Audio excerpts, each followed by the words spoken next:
Nang gabing iyon, nalaman ko na ang mas mabilis pumatay kaysa sa apoy sa makina ay ang salitang, "Hindi namin kayo matatanggap sa ilalim ng madilim na kalangitan sa Asya."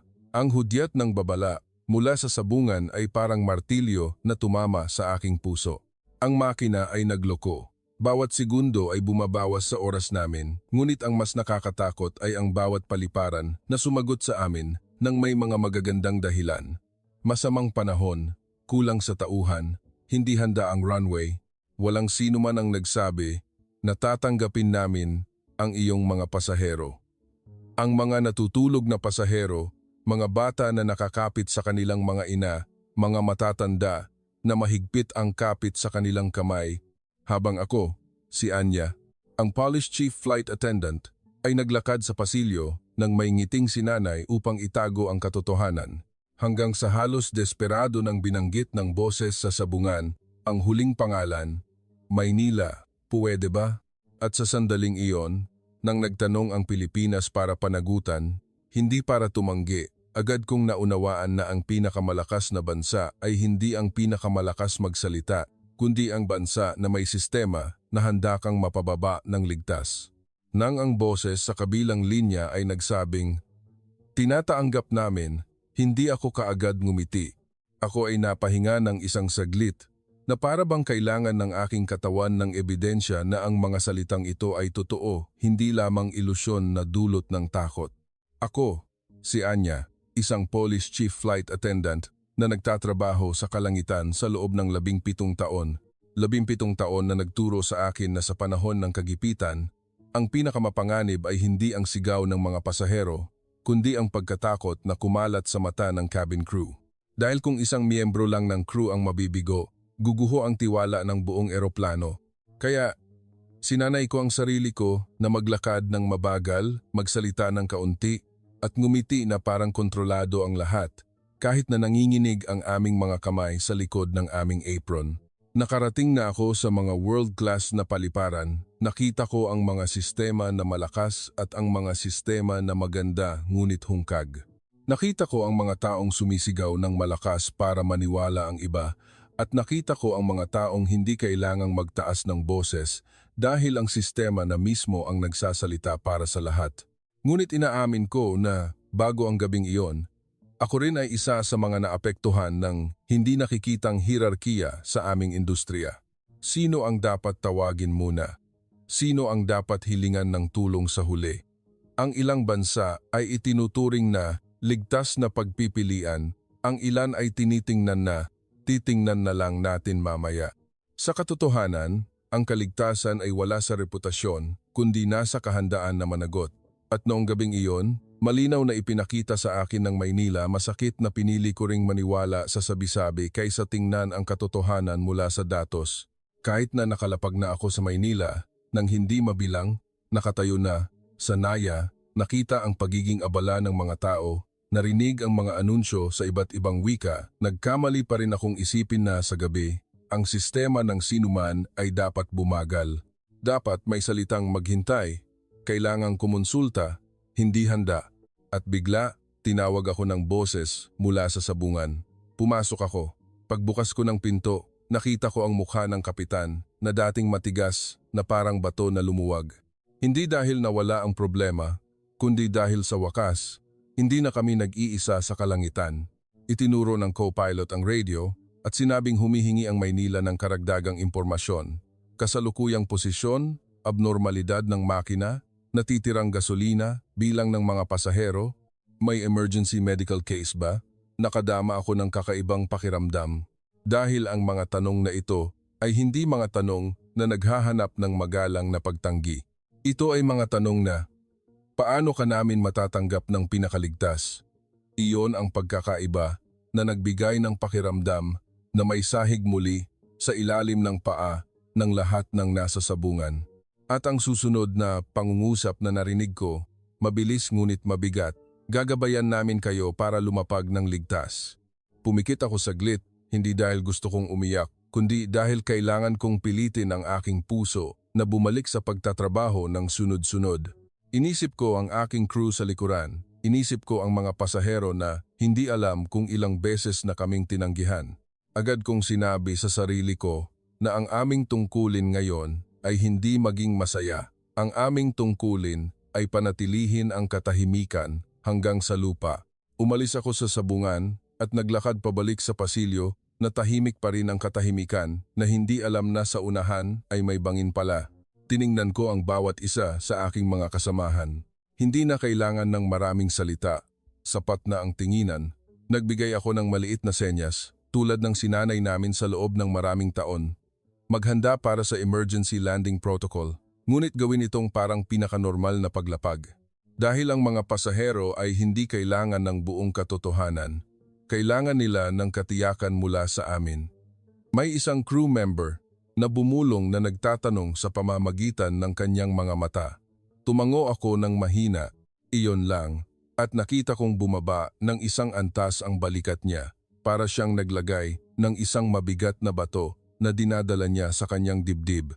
Naglakad ako sa likod ng eroplano, nakita ang isang magkasintahan na magkahawak kamay pa rin, isang babae na natutulog sa harap ng screen, isang bata na nakakulot na parang pusa. Naisip ko, ito ang tunay na buhay na dinadala namin.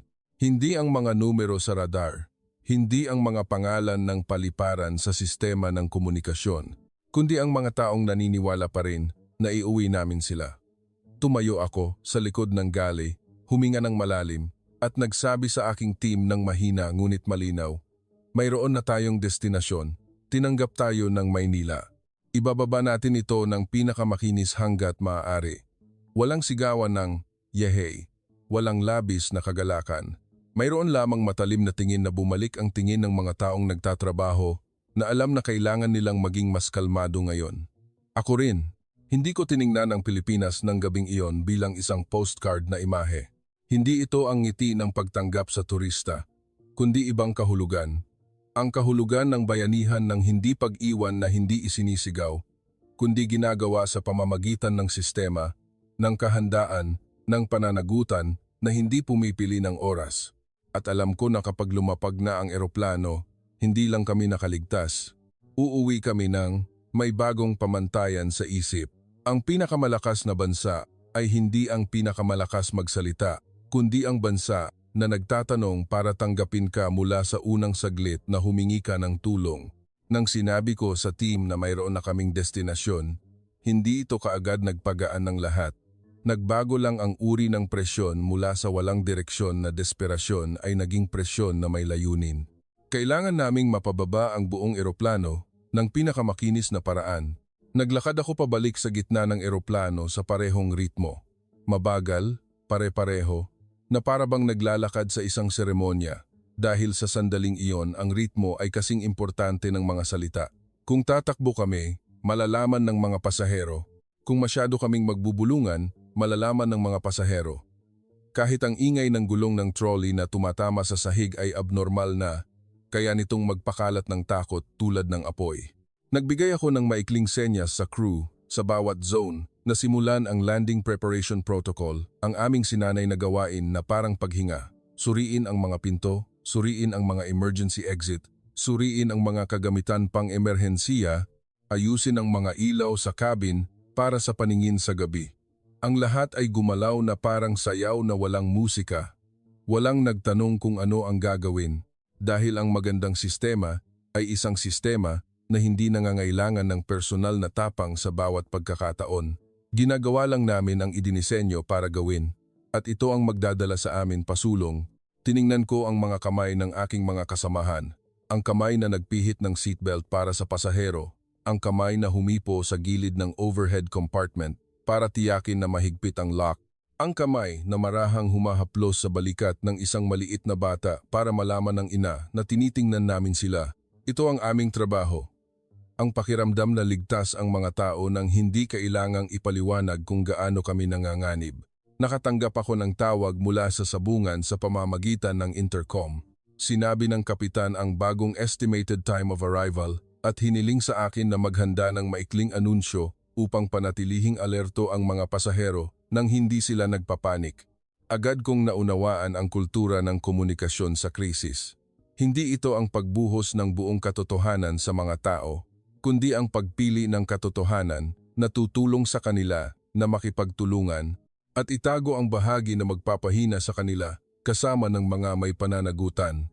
Kinuha ko ang microphone, huminga ng malalim at ginamit ang pinakamalambot na boses na kaya ko tulad ng isang normal na boses ng pagtanggap. Mga minamahal na pasahero, malapit na pong magsimula ang pagbaba ng ating eroplano para sa paglapag sa Maynila. Hinihiling po namin sa inyo na panatilihing nakakabit ang seatbelt sa lahat ng oras. Itiklop po ang inyong mga mesa at ituwid ang mga likuran ng upuan at mahigpit na sundin ang mga tagubilin ng cabin crew. Salamat po. Hindi ko ginamit ang salitang emerhensiya. Hindi ko sinabi ang salitang pagkasira. Ngunit binigyan ko ng diin ang mga salitang mahigpit na sundin para maging tulay ito sa pagitan ng katahimikan at katotohanan. Pagkatapos ng anunsyo, nakita ko ang isang maliit na pagbabago na parang alon sa isang basong tubig. Nagsimulang gumalaw ang mga tao. Ang lalaking laging nakatingin sa relo ay nag-angat ng tingin sa akin. Tumango ng mahina na parang nagsasabing, "Naiintindihan ko."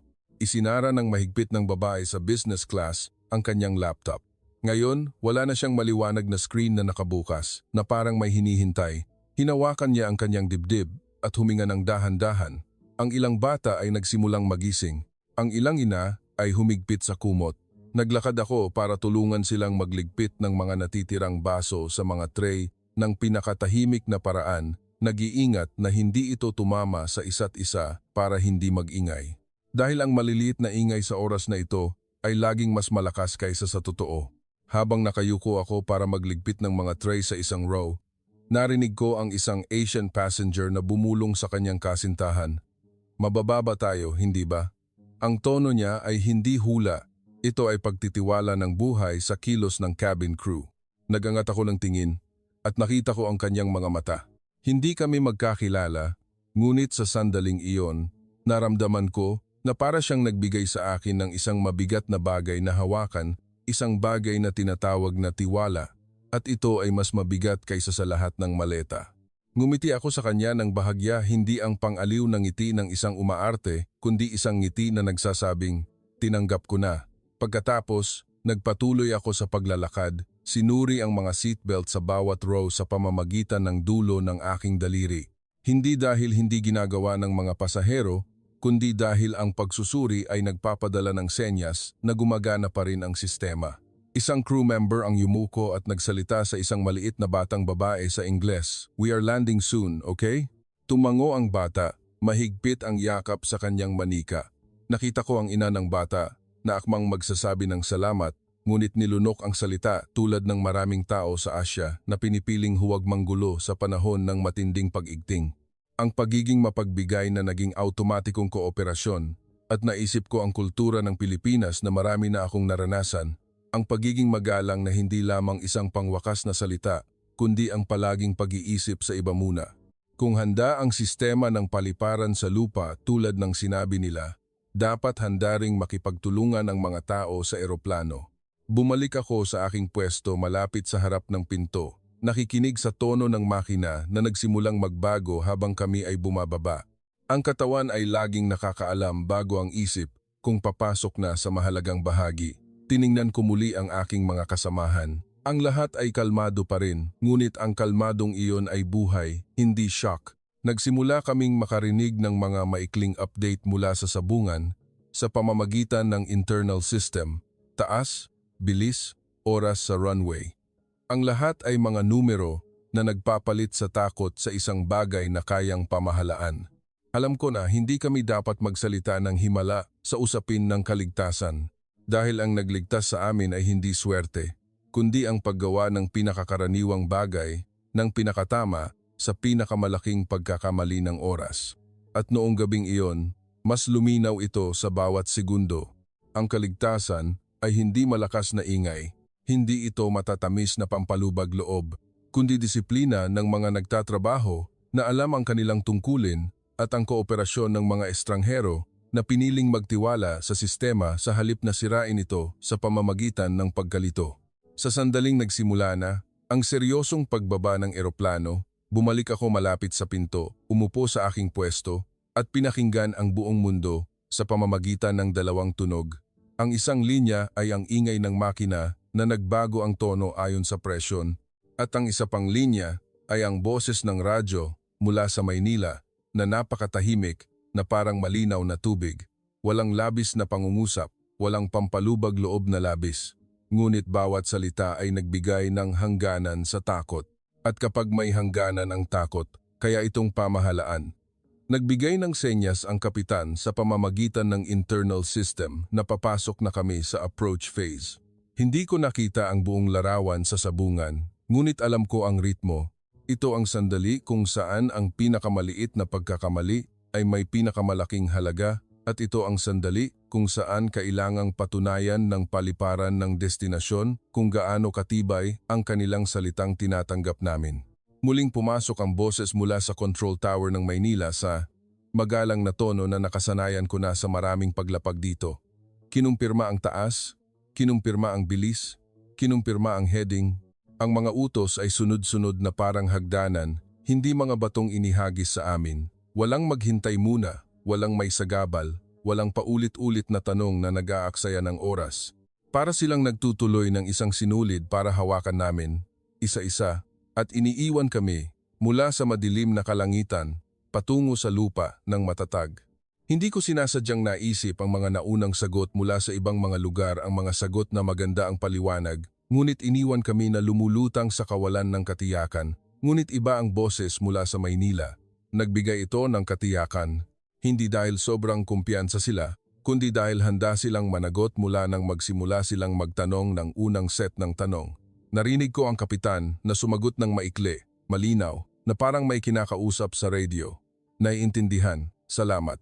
At sumagot ang kabilang linya ng may pangungusap na hindi ko inakalang may ganitong lakas sa ganitong gabi. Gagabayan namin kayo hanggang sa runway ng ligtas. Hindi ito ang salitang pinapayagan, kundi ang salitang gagabayan. Ang pagkakaiba ng mga salita ay napakaliit sa wika, ngunit napakalaki sa pakiramdam dahil ang pinapayagan ay pagtatakda ng kondisyon, ngunit ang gagabayan ay ang pagtayo sa tabi mo hanggang sa huli. Dati inisip ko na ang kaligtasan ay mga kasangkapan, teknolohiya at mga hakbang. Ngunit noong gabing iyon, nagsimula akong maunawaan na ang kaligtasan ay isang saloobin din ng mga nagtatrabaho na handang magdala ng mabigat na bahagi para sa iba sa pamamagitan ng sistema na pinaniniwalaan nila. Tiningnan ko ang data screen na nakikita ng ilang crew member mula sa malayo. Maraming maliliit na tuldok ang nakakalat na parang mga bituin sa madilim na lupa. Iyon ang ibang mga eroplano na gumagalaw sa parehong lugar. Nakita ko na ang ganitong sitwasyon at ito ay nagiging mahabang paghihintay, pag-ikot, pagkalkula ng gasolina, pakikipagnegosasyon sa pagkakasunod-sunod. Ngunit hindi ito nangyari ngayong gabi. Ang boses mula sa Maynila ay hindi nag-utos sa sinuman na maghintay ng walang direksyon. Nagbigay sila ng ruta, nagbigay sila ng taas, nagbigay sila ng oras, na para bang mayroon na silang nakahanda na schedule sa kanilang isip at inaayos ang bawat eroplano na dumaan sa parehong channel nang hindi nagbabanggaan. Hindi dahil sila ay maswerte, kundi dahil mayroon silang sentro na gumagana na parang puso ng sistema. Naisip ko ang larawan sa ibaba. Ang ground team na hindi nagmamadaling tumakbo para magpakita ng kasipagan, kundi gumagalaw ayon sa kanilang posisyon ng tahimik. May isang naghahanda ng bridge, may isang naghahanda ng fire truck, may isang team na naghahanda ng mga emergency medical staff, may isang team na naghahanda ng seguridad. Maraming linya ng trabaho ang hinabi na parang pinya cloth ng Pilipinas, maganda dahil sa detalye, hindi dahil sa malakas na ingay. At ang nagpabangon ng balahibo ko ay ang pagkaunawa na hindi sila nagsimulang maghanda nang malapit na kami. Malamang, nagsimula silang maghanda mula sa unang sandali na sinabi nilang tinatanggap namin. Ibig sabihin, ang kanilang sagot ay hindi lamang magalang na salita, kundi pagpindot sa button para simulan ang buong sistema na gumana. Sa cabin, ang mga pasahero ay nagsimulang maging kalmado ng kakaiba, isang kalmadong hindi nagmumula sa kawalan ng kaalaman kundi nagmumula sa pagtanggap na kailangan nilang makipagtulungan ngayon. Nakita ko ang isang kamay na humawak ng mahigpit sa likod ng upuan at unti-unting lumuwag. Nakita ko ang isang ina na kinumutan ang kanyang anak at tumingin sa labas ng bintana. Nakita ko ang isang matandang lalaki na dating tiningnan ang kanyang relo na ipinatong ang ulo sa upuan parang isang taong nagdesisyon na magtiwala na. Hindi na kailangan kong magsalita ng anuman dahil ang kapaligiran mismo ang nagsasalita para sa amin. Bawat isa ay ginagawa ang kanyang tungkulin. Ginawa ng mga pasahero ang tungkulin na maniwala. Ginawa ng crew ang tungkulin na panatilihin ang kaayusan. Ginawa ng mga piloto ang tungkulin na gabayan ang eroplano. At ginawa ng Maynila ang pinakamahalagang tungkulin, ang panagutan hanggang sa huli. Muling pumasok ang boses mula sa radio, nagbigay ng distansya, nagbigay ng direksyon, nagbigay ng hangin. Bawat impormasyon ay parang maliit na ilaw na itinanim sa dilim. Tumingin ako sa labas ng bintana. Ang itim ay nagsimulang magkaroon ng maliliit na puting linya na lumitaw ng isa-isa. Hanggang sa wakas, ang isang mahabang linya ng mga ilaw ay lumabas na parang isang pinto na talagang nagbubukas para tanggapin kami, hindi lamang larawan sa aking isip. Naramdaman ko na parang hinihila ako mula sa manipis na hangin patungo sa isang ruta na inilatag ng isang tao para lakarin namin ng ligtas. At doon, ang isang ideya ay lumitaw ng pinakamalinaw sa aking 17 taon. Ang malakas na bansa ay hindi ang bansang pinakamahusay magsasabi ng walang problema, kundi ang bansa na nagsasabing tinatanggap namin at ginagawa itong totoo sa pamamagitan ng isang sistema na hindi nauuga kahit na sa kalagitnaan ng gabi. At habang lumilinaw ang mga ilaw ng runway sa bawat segundo, alam ko na papasok na kami sa bahagi kung saan ang salitang sistema ay magpapatunay sa sarili nito sa harap namin sa loob ng ilang hininga. Nang luminaw ang mga ilaw ng runway, ang buong mundo ay parang pinisil sa isang tuwid na linya, ang linyang kailangan naming lakarin ng pinakatama. Kalmado akong umupo sa aking pwesto, nakikinig sa ingay ng hangin na humahampas sa katawan ng eroplano na umaalog ng bahagya sa paglaban ng hangin.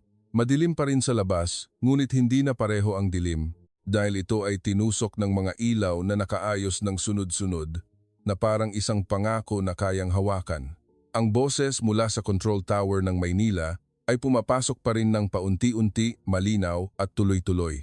Bawat utos ay parang nagpapatunay, hindi ka nag-iisa na bumababa. Magkasama tayong bumababa. Tumingin ako sa bintana, nakita ang dulo ng pakpak na umaalog ng bahagya na parang humihinga. Samantala, sa cabin, ang mga tao ay tahimik na naririnig na ang ingay ng seatbelt na tumatama sa buckle paminsan-minsan. Ang ingay na iyon ay hindi ingay ng pagkalito, kundi ingay ito ng kooperasyon. Nakita ko ang isang ina na marahang tinakpan ang tainga ng kanyang anak, hindi dahil sa takot sa ingay, kundi dahil gusto niyang magpatuloy sa pagtulog ang kanyang anak hanggang matapos ang lahat. Nakita ko ang matandang lalaki na dati ay mahigpit ang kapit na dahan-dahang nagluwag at ipinatong sa kanyang kandungan na parang isang taong nagpasya na ipagkatiwala ang buhay sa sistema. Ang ilang pasahero ay nakapikit. Ang ilan ay nakatingin sa labas ng tahimik. Walang tumayo, walang nagtanong, walang sinubukang maging importante sa isang sandali kung saan kailangang maging pantay ang lahat. Nang bumaba na ang eroplano na parang maaabot na ang lupa, naramdaman ko ang pagbabago sa presyon, ang pakiramdam na alam ng mga nagtatrabaho sa kalangitan nang hindi tinitingnan ng mga numero, at bigla, ang ingay ng gulong na tumama sa runway ay tumunog ng isang beses, maikli. Sinundan ito ng panginginig na dumaan sa aking mga buto, na parang may marahang kumatok sa mundo. Hindi ko sinasadyang naglabas ako ng mahabang hininga. Hindi ito ingay ng pag-iyak, hindi ingay ng kagalakan, kundi ang ingay ng isang taong naglagay ng mabigat na bagay mula sa dibdib pansamantala. Dahil alam ko na ang paglapag ay hindi pagganap na ligtas, hanggang sa tuluyan kaming huminto at maayos na mapamahalaan ang lahat pagkatapos ng paglapag. Dahan-dahang bumaba ang bilis ng eroplano. Ang ingay ng reverse thrust ay malakas sa labas na parang isang dagundong na kinokontrol ng may disiplina. Ang mga ilaw sa tabi ng taxiway ay gumabay sa amin ng tumpak. At sa mismong sandaling iyon, nakita ko ang isang larawan na muling nagpabago sa aking paniniwala. Sa labas ng bintana, may mga fire truck na nakaparada sa posisyon na parang mga bantay.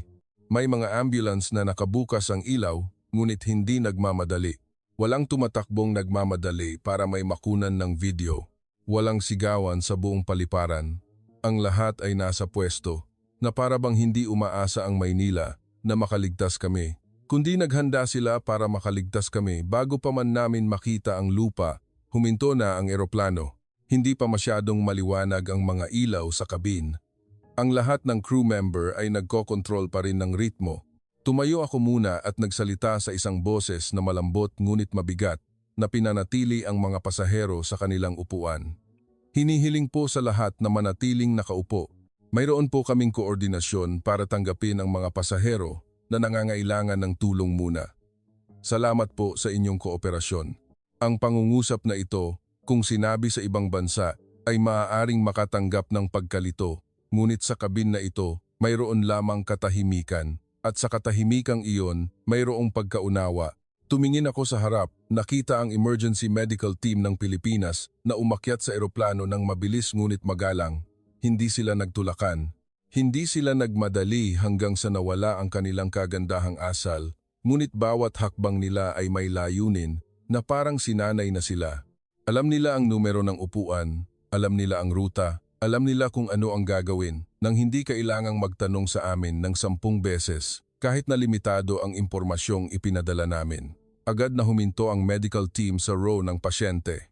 Sinuri ang kondisyon, inayos ang posisyon, maingat na inangat sa stretcher na parang nag-aangat ng isang mahalagang bagay. Ang mga tao sa row na iyon ay automatikong gumalaw para umalis. Walang tumayo para humarang, walang kumuha ng larawan sa mukha nila. Walang nagtanong kung bakit hindi muna sila pinababa. Nakita ko ang isang lalaki na may edad na malapit sa pasilyo na tumulong sa pag-angat ng bagahe ng pamilya ng pasyente para alisin sa daan nang walang salitang binibitawan. Nakita ko ang isa pang babae na hinila ang kanyang maliit na anak na malapit sa kanya para magbigay ng daan sa stretcher ng mas madali. Ang lahat ng ito ay nangyari ng napakabilis, ngunit napakatahimik, na para bang ang bilis at ang kagandahang asal ay maaaring magkakasama sa parehong sistema. At naunawaan ko na ito ang tunay na estilo ng Pilipino sa panahon ng krisis. Hindi na kailangang maging maingay. Hindi na kailangang ipahiya ang sinuman. Hindi na kailangang maging sentro ng atensyon. Kundi ang pagpapadaan sa lahat ng pinakaligtas na paraan. Nang maalis ang pasyente, humarap sa akin ang medical team at marahang tumango isang maikling komunikasyon na nagsasabing, hawak na namin. Naramdaman ko na parang may nagbigay sa amin ng baton nang hindi ito nahuhulog sa kalagitnaan ng daan. Pagkatapos, nagsimula na ang normal na proseso ng pagbaba. Nagbukas ang pinto. Ang jet bridge ay dumating sa oras. Ang mga ground staff ay nagbigay ng mga senyas ng kamay ng tumpak na parang isang wika na hindi kailangan isalin. Ang mga pasahero ay tumayo ng may kaayusan, naghintay sa pila nang hindi nagsisiksikan. Tiningnan ko ang larawan na iyon nang may puso na umaalpas pa rin at naisip ko, ang tunay na kaligtasan ay hindi lamang ang paglapag, kundi ang paglapag ng walang gulo. Ito ay ang kakayahan ng maraming tao na magpatuloy sa pagiging tao sa isa't isa kahit na dumaan sa bingit ng bangin. At sa sandaling tumapak ang aking mga paa sa lupa ng NAIA, alam ko na papasok na kami sa susunod na kabanata ng kuwentong ito, ang kabanata kung saan kailangan kong hanapin ang sagot. Sino talaga ang nagpanatili sa buong madilim na gabing ito mula sa pagbagsak?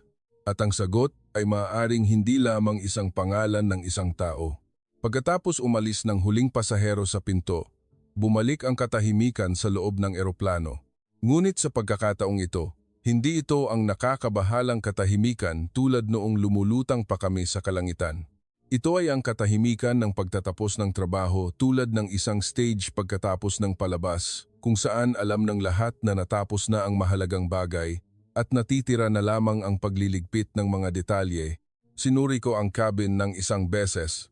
Bilang tungkulin ko, sinuri ang mga overhead compartment, sinuri ang mga upuan, sinuri ang mga nakalimutang bagay. Isang panulat, isang scarf, isang manipis na libro ng bata na naiwan sa upuan. Maingat ko itong inilagay na parang nangongolekta ng ebidensya ng isang gabi kung saan maraming tao ang nakabalik sa kanilang buhay. Tumingin ako sa labas ng bintana. Nakita ang mga ilaw ng paliparan ng NAIA na dumadaloy sa mahabang linya na parang isang ilog. At ang isang ideya ay nanatili sa aking isip, mas mabigat kaysa dati, hindi kung sino ang tumulong sa amin, kundi ano ang nagbigay daan sa kanilang tumulong sa amin sa ganitong paraan. Dahil sa mundo ng paglipad, alam ko na ang mabuting intensyon lang ay hindi sapat. Kailangang suportahan ng sistema ang mabuting intensyon na iyon para maging aksyon na nasa oras at hindi gumuho sa kalagitnaan. Mas mabagal akong bumaba kaysa sa iba. Nag-ingat akong makita ng mas marami, makarinig ng mas marami, at magtanong ng mas tumpak. Ang bridge ay tahimik at malamig. Ang mga ground staff ay nakatayo sa kanilang mga pwesto na parang mga pin na nakatanim sa mapa. Walang tumatakbo, walang sumisigaw sa isa't isa, walang nagpapakita ng labis na drama para magmukhang isang bayani, ngunit ang lahat ay gumagalaw ng sabay-sabay ng kakaiba. Nakita ko ang isang opisyal na nakatingin sa kanyang tablet. Pagkatapos ay nagbigay ng senyas ng kamay sa isang team hindi na kailangan ng maraming salita. Agad na nag-adjust ng posisyon ng isa pang team na para bang mayroon silang isang wika na nagsasalita sa pamamagitan ng ritmo at datos, higit pa sa pamamagitan ng emosyon. Naglakad ako sa tabi ng signage. Nakita ko na malinaw na hiwalay ang mga ruta ng pasahero. Ang ruta para sa publiko, ang ruta para sa mga pasyente, ang ruta para sa mga opisyal, ang ruta para sa technical work. Ang lahat ay idinisenyo na para bang hindi dapat magbanggaan ang mga taong may iba't ibang tungkulin sa kritikal na oras. At iyon ang nagpaalala sa akin ng gabing iyon sa kalangitan. Naramdaman namin na may kamay na humawak sa amin, hindi dahil mayroong sobrang bait, kundi dahil sa ibaba, mayroong istruktura na pumigil sa kabaitan na gumuho. Huminto ako sa isang pwesto. Nakita ko ang medical team na nagdala sa pasyente kanina na nagkokoordina pa rin ng kalmado. Maikli silang nagsasalita sa Tagalog na may halong Ingles. Hindi malakas ang boses, ngunit malinaw. Isang nurse ang nag-check ng datos muli sa isang tablet hindi dahil sa hindi sila nagtitiwala, kundi dahil obligasyon ng sistema na maging tumpak. Ang security officer ay nakatayo sa tamang distansya, hindi nagpapadama sa pasyente na para silang binabantayan, ngunit handa kung mayroong anumang mali. Ang lahat ay eksakto nang hindi ka panipaniwala. Eksakto ang salitang gusto kong gamitin para sa NAIA noong gabing iyon. Hindi labis, hindi kulang, hindi nag-aaksaya, ngunit walang palya. At nagdesisyon ako na kailangan kong itanong ang katanungang nanatili sa isip ko. Lumapit ako sa ground staff na mukhang siya ang pangunahing coordinator. Hindi siya mukhang mayabang. Walang gintong name tag, walang mapag-utos na saloobin. Ngunit ang kanyang tingin ay kalmado at alam niya kung nasaan ang lahat. Ipinakilala ko ang sarili ko ng maikli. Sinabing ako ang chief flight attendant ng eroplano na may emerhensiya at nagtanong ng diretso ayon sa paraan ng isang taong nagtatrabaho na kailangang sumulat ng ulat. Pakiusap, sino ang may pinakamataas na pananagutan sa lahat ng koordinasyon ngayong gabi? Huminto siya ng isang saglit na para bang pumipili ng pinakatamang salita at sumagot siya ng may magalang, kalmadong tono. Bawat bahagi ay may sariling team leader, ma'am. Ang control tower ay may shift leader, ang ground operations ay may head, ang medical team ay may head, ang security team ay may rounding head. Tumango ako, ngunit nagtanong pa rin. At kung may nagkamali, sino ang huling mananagot? Tumingin siya sa akin ng diretsyo, hindi umiwas, hindi nahihiya, ngunit hindi rin nagmamayabang. At sinabi niya ang pangungusap na nagpadala sa akin ng kaunting paghanga dahil sa katotohanan nito. Ang sistema ang mananagot, ma'am. Tumahimik ako ng isang sandali. Ang sistema ang mananagot? Ngumiti siya ng bahagya na parang nagpapaliwanag ng isang karaniwang bagay. Opo, ma'am. Mayroon kaming mga hakbang, mayroon kaming checklist, mayroon kaming paghati ng tungkulin, at mayroon kaming backup. Kung ang isang team ay magkaproblema, ang backup team ang magpapatuloy. Ang lahat ay idinisenyo para hindi huminto ang paliparan. Ipinakita niya sa akin ang tablet. Sa screen, mayroong listahan ng mga ahensya na nakaayos ng sunod-sunod kasama ang status. Ang ilan ay berde, ang ilan ay dilaw. Hindi ito isang magandang larawan para ipagmalaki, kundi ito ay isang mapa ng pananagutan na matalinong ipinamahagi. Nagpatuloy siya na parabang binabasa ang pagdududa sa aking mukha. Hindi namin inaasahan na ang isang tao ay magiging pinakamahusay, ma'am. Ginagawa lang namin na ang bawat isa ay magawa ang kanilang tungkulin ng pinakamahusay at ang kabuuan ang mag-uuwi sa mga tao. Ang pangungusap na iyon ay hindi isang quotation, kundi isa itong mindset. At ang mindset na ito ang pumigil sa nangyari sa kalangitan na maging isang kalamidad. Naalala ko ang ilang paliparan na dumaan ako sa Europa. Doon, ang lahat ay may pangalan ng tao sa harap nito. Sino ang nag-apruba? Sino ang nag-utos? Sino ang mananagot? Ngunit ang pangalan ng tao ay nagiging mahina na punto kung wala siya, nanginginig ang sistema. Kung mabagal siyang magdesisyon, ang buong eroplano ay kailangang maghintay. At sa gabing mayroong daan-daang tao na nagtitiwala ng kanilang buhay sa lupa, ang paghihintay ay isang karangyaan na walang sinuman ang kayang bayaran. Ngunit dito, nakita ko ang isang disenyo na hindi nagtitiwala sa kapalaran sa tapang ng isang tao. Ipinagkatiwala ito sa kahandaan ng buong istruktura. Nagtanong ako ng mahina, at bakit nagawa ninyo ito ng napakabilis kahit nasa kalagitnaan ng gabi? Sumagot siya ng maikli, dahil nagsasanay kami, ma'am, at dahil naniniwala kami na ang emerhensiya ay hindi pumipili ng oras. Ang kanyang sagot ay nagdulot sa akin ng paghanga at kahihiyan. Paghanga dahil totoo ito. Kahihiyan dahil naging bahagi ako ng mundo na tiningnan ng ilang bansa bilang huling pagpipilian nang hindi nagtatanong kung gaano kahanda ang kanilang sistema. Nagpasalamat ako sa kanya. Yumuko siya ng simple. Hindi nagpakita ng tagumpay. Hindi nagsabing, walang anuman, nang walang pakialam. Ngunit ang kanyang mga mata ay nagsabing ito ay tungkulin. At bumalik siya sa trabaho kaagad tulad ng maraming Pilipino na nakilala ko, mabait. Ngunit hindi humihinto sa trabaho para purihin ng iba. Dahil para sa kanila, ang pagtatapos ng trabaho ay ang pinakamataas na paggalang sa buhay ng ibang tao. Umalis ako sa lugar na iyon nang may bagong pakiramdam sa aking dibdib, ang pakiramdam na hindi lamang nagbago ng ruta ng eroplano ang gabing ito. Nagbago ito ng pamantayan sa aking isip. At alam ko na pag-uwi ko, kailangan kong magsulat ng ulat. Hindi para ikuwento ito ng may drama, kundi para baguhin ng aking kumpanya ang mga pamantayan sa pagpili ng alternate airport sa panahon ng emerhensiya. Mula sa pamantayan na tumitingin lamang sa distansya at reputasyon, patungo sa pamantayan na tumitingin sa kahandaan ng sistema at kultura ng pananagutan. Dahil nakita ko mismo, ang nagliligtas ng tao ay hindi ang pagsigaw ng kaya kong tumulong, kundi ang pagkakaroon ng sistema na talagang makakatulong kahit na sa pinakamadilim na sandali. 3 araw pagkatapos ng gabing iyon, nakabalik ako sa Warsaw. Ang aking katawan ay parang hindi nakatulog ng buo kahit na sinasabi ng schedule na tapos na ang misyon.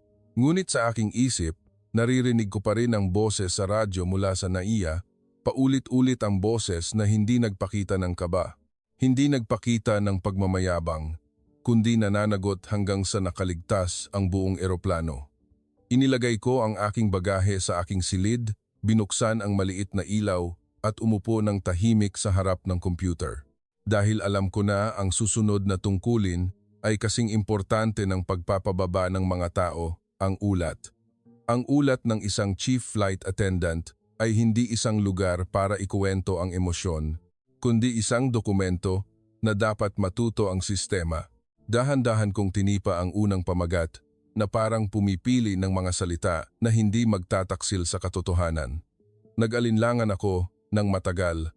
Hindi dahil sa hindi ko alam kung ano ang nangyari, kundi dahil hindi ko alam kung paano ito isusulat para makita ng mga mambabasa ang nakita ko nang hindi sila kasama sa kalangitan ng gabing iyon. Naisip ko ang salitang bayani na gusto ng maraming tao gamitin kapag may himala. Ngunit hindi himala ang nangyari ng gabing iyon. Kung isusulat ko ito bilang kwento ng isang genius, babasahin ito ng lahat at maaantig at matatapos. Ngunit kung isusulat ko ito bilang kwento ng sistema, babasahin ito ng lahat at magbabago ng mindset. At iyon ang magliligtas ng buhay sa hinaharap. Muli kong sinimulan ang unang pangungusap. Ang emergency landing na ito ay nalutas sa pamamagitan ng paggana ng sistema, hindi sa pamamagitan ng desisyon ng isang individual.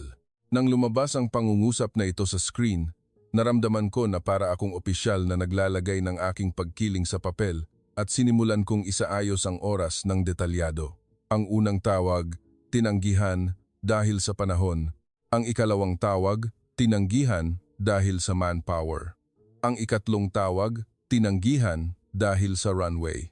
Hindi ako naglagay ng opinion, naglagay ako ng oras, naglagay ako ng mga reply message, naglagay ako ng agwat sa pagitan ng mga kontak, naglagay ako ng natitirang gasolina, naglagay ako ng pagbabago ng ruta, naglagay ako ng panganib na tumataas sa bawat minuto. Pagkatapos, inilagay ko ang turning point. Ang Maynila ay nagtanong ng mga tanong para tanggapin, hindi para tanggihan. Itinala ko ang malinaw na mga utos, ang bilis, ang approach angle, ang mabilis na pag-aayos ng slot na labag sa pamantayan na naranasan ko. Itinala ko ang paghahanda ng medical team na umakyat sa eroplano kaagad na alam ang posisyon at halos lahat ng pangangailangan kahit na limitado ang impormasyong ipinadala.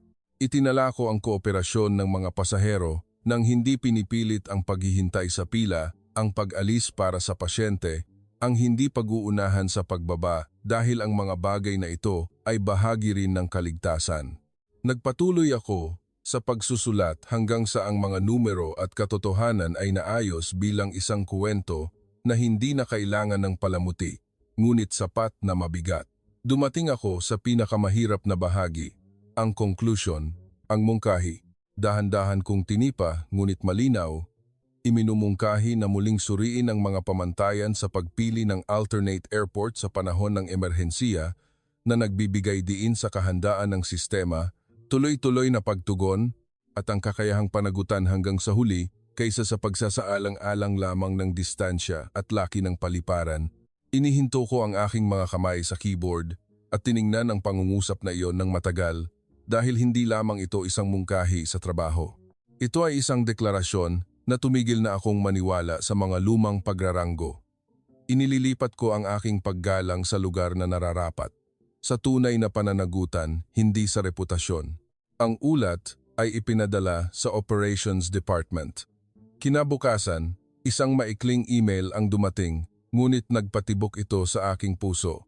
Ang aking ulat ay shared sa buong flight team para basahin. Nakita ko ang mga pangalan ng maraming kapitan na hindi pa ako kinakausap noon na nagtanong, napakabilis ba talaga? Nagawa ba talaga nila iyon sa kalagitnaan ng gabi? Walang gulo ba talaga? Sinagot ko ang bawat isa sa kanila gamit ang nag-iisang bagay na pinakatiyak ako, datos at karanasan. Oo, oo, oo. Hindi ako nagdagdag, hindi ako nagbiro. Hindi ko ito ikinuwento para magmukhang supernatural. Pinatunayan ko lamang na ang inakala naming imposible ay nangyari na dahil mayroong sistema na nagbigay daan dito at mayroong kultura ng pagtatrabaho na hindi ginamit ang gabi bilang dahilan. Isang linggo pagkatapos, muli akong itinalaga sa isang flight sa Asia. Sa pagkakataong ito, ang ruta ay patungong Shanghai. Bago lumipad, nagkaroon kami ng karaniwang briefing. Nagtanong ang kapitan ng parehong tanong na narinig ko sa loob ng maraming taon, kung may emerhensiya, saan ang ating pangunahing alternate airport? Dati, ang sagot ay automatikong lalabas ang mga lumang pangalan na inakala ng lahat na pinakaligtas.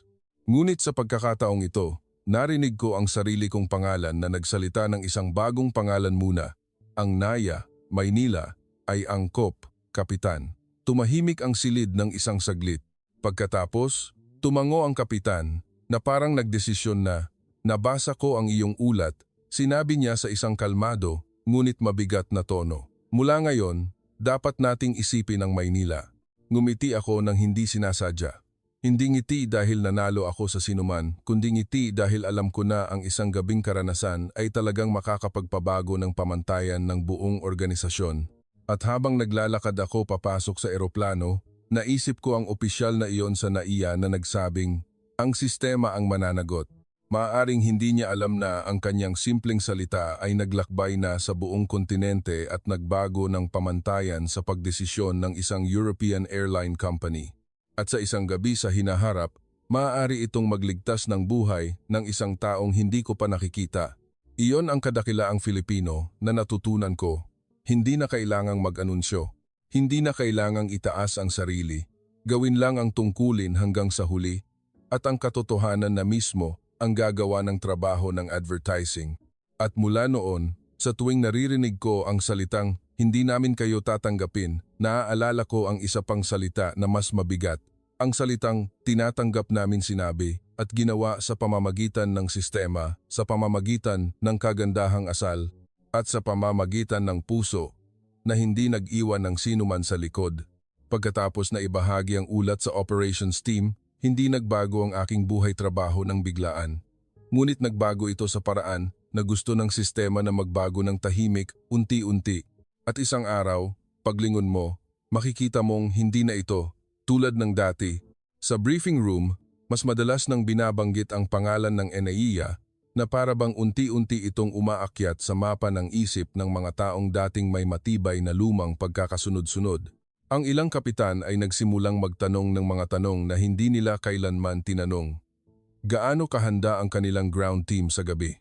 Gaano katagal ang koordinasyon ng emergency medical? Ano ang backup system nila?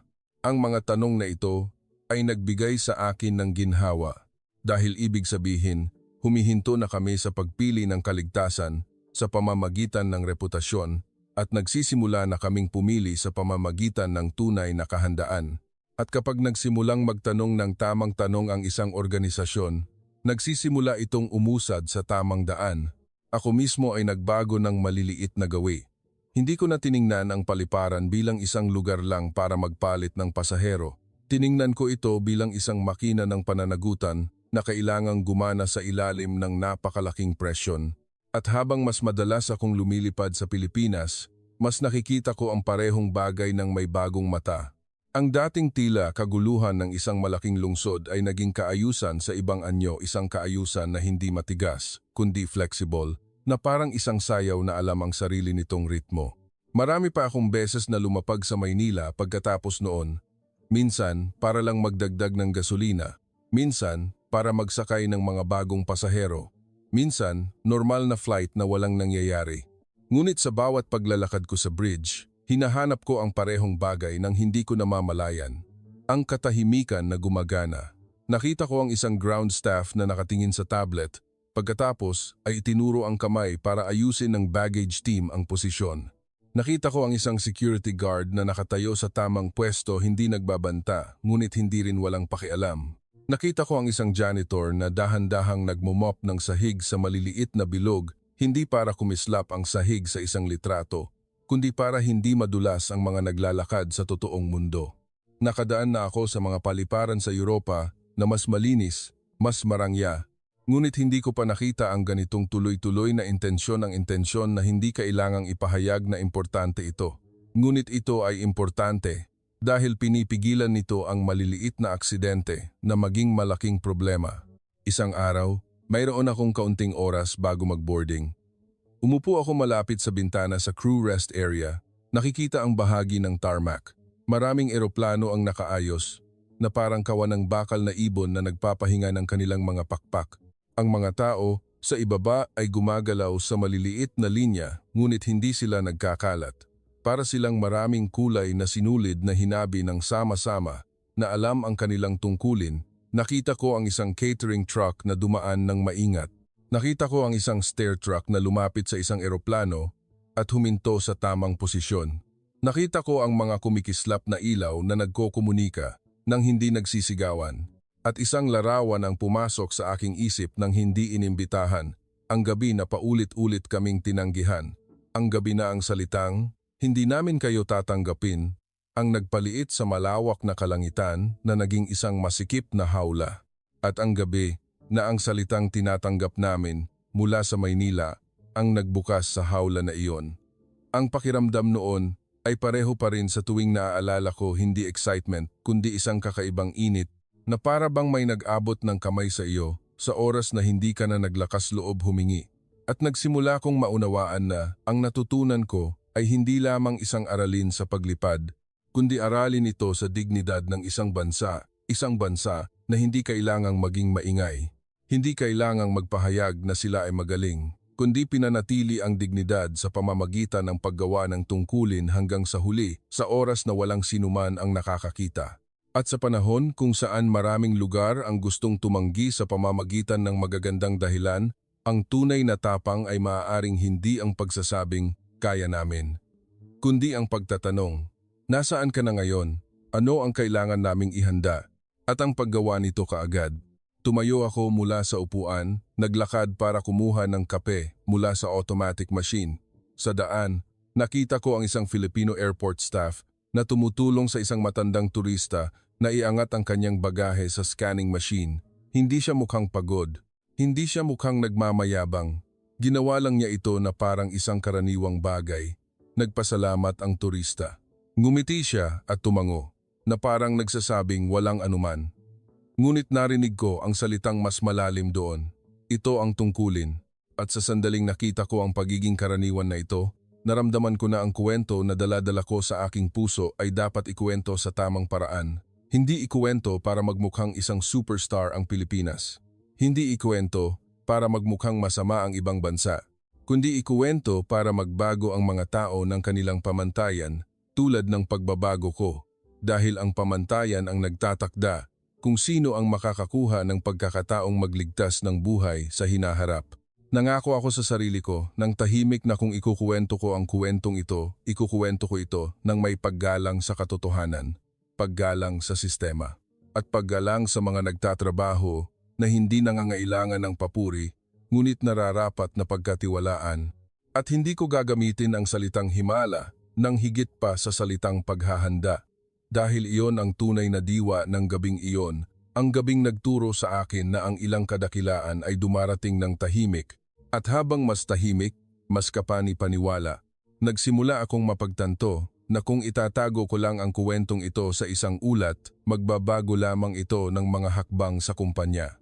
Ngunit kung ikukuwento ko ito sa tamang paraan, maaari nitong baguhin ang mindset ng daan-daang iba pang mga nagtatrabaho na hindi pa nakakita ng ganoong gabi sa kanilang sariling mga mata. Ayokong maging isang viral video ito na iiyakan ng mga tao sa loob ng 2 minuto at pagkatapos ay mag-scroll na. Gusto kong maging isang bagong pamantayan ito na iisipin ng mga tao sa tuwing kailangan nilang magdesisyon sa ilalim ng takot. Dahil sa himpapawid, wala tayong karapatang pumili ng pinakamagandang sagot. Mayroon lamang tayong karapatang pumili ng sagot na magliligtas ng tao. At nakita ko ang sagot na iyon sa kalangitan, sa anyo ng sistema ng Pilipinas. At kung hindi ko ito ipapasa, para akong isang taong tinulungan, ngunit hindi nagpasa ng tulong sa susunod na tao. Nang gabing iyon, pagkatapos ng trabaho, umupo ako sa isang maliit na mesa sa crew lounge. Binuksan ko ang isang bagong note sa aking telepono at tinipa ang pamagat sa isang maikling pangungusap. Hindi ito kuwento ng himala, kundi ng sistema na hindi nang iiwan. Nagplano akong ikwento ito nang hindi ginagawang alamat ang Pilipinas para isipin ng mga tao na hindi ito magagaya. Dahil ang tunay na kadakilaan ay kailangang magaya. Hindi ito kailangang mangyari ng isang beses lang at matapos. Isinulat ko ang outline ng simple. Nagsimula sa paulit-ulit na pagtanggi. Hindi kailangang maglagay ng galit. Hindi kailangang maglagay ng panunudyo. Ipakita lang ang katotohanan na ang mga dahilan ay ginagamit na pader kapag ayaw managot ng mga tao. Pagkatapos, ipakita ang pagkakaiba ng Pilipinas, ang mga tanong na tinanong para tanggapin, hindi para ipagsawalang bahala, at ang mga utos na tuloy-tuloy hanggang sa hindi kami naligaw. Pagkatapos, dumating sa larawan sa lupa na talagang nagpatunay sa akin na hindi ito ang katalinuhan ng isang tao, kundi isang makina ng pananagutan na sinanay, idinisenyo, at pinanghawakan bilang kultura. Alam ko na kung ikukuwento ko ito nang may diin lang sa damdamin, tatandaan lang ng mga tao ang pagkaantig. Ngunit kung ikukuwento ko ito para makita ang mekanismo, tatandaan ng mga tao ito bilang isang pamantayan, at ang pamantayan ang magliligtas ng buhay sa hinaharap.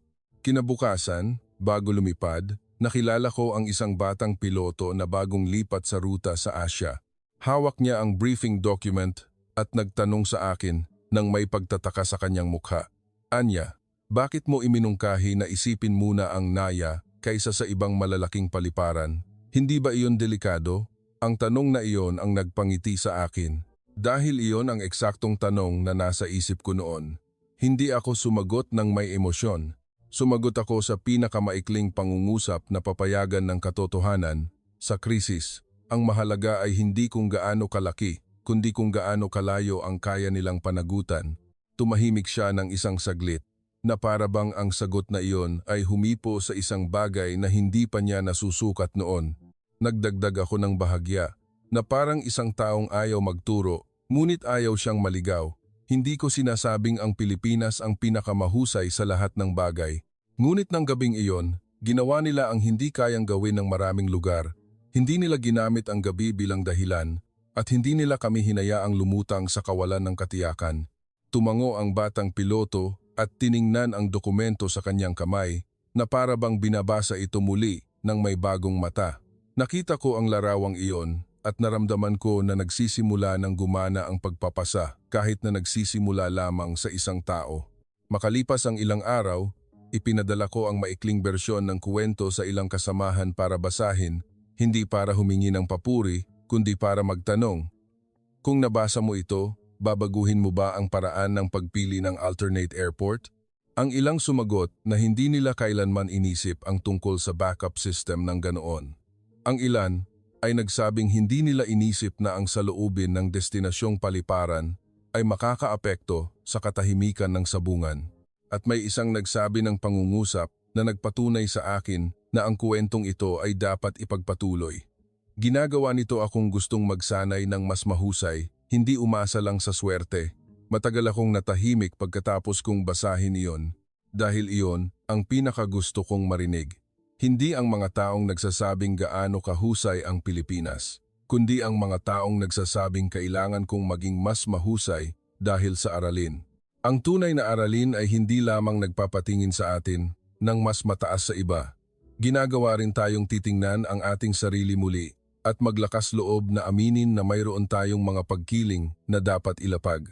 Naalala ko ang gabi na kami ay nasa ibabaw ng madilim na kalangitan ng Asya na halos walang makita. Ngunit ang mga utos mula sa NAIA ang nagbigay ng daanan sa dilim at naalala ko ang isang pangungusap na sinulat ko sa aking ulat, ang sistema ang mananagot. Noon, parang isang simpleng paliwanag. Ngunit ngayon, naging isang panata ito sa aking puso.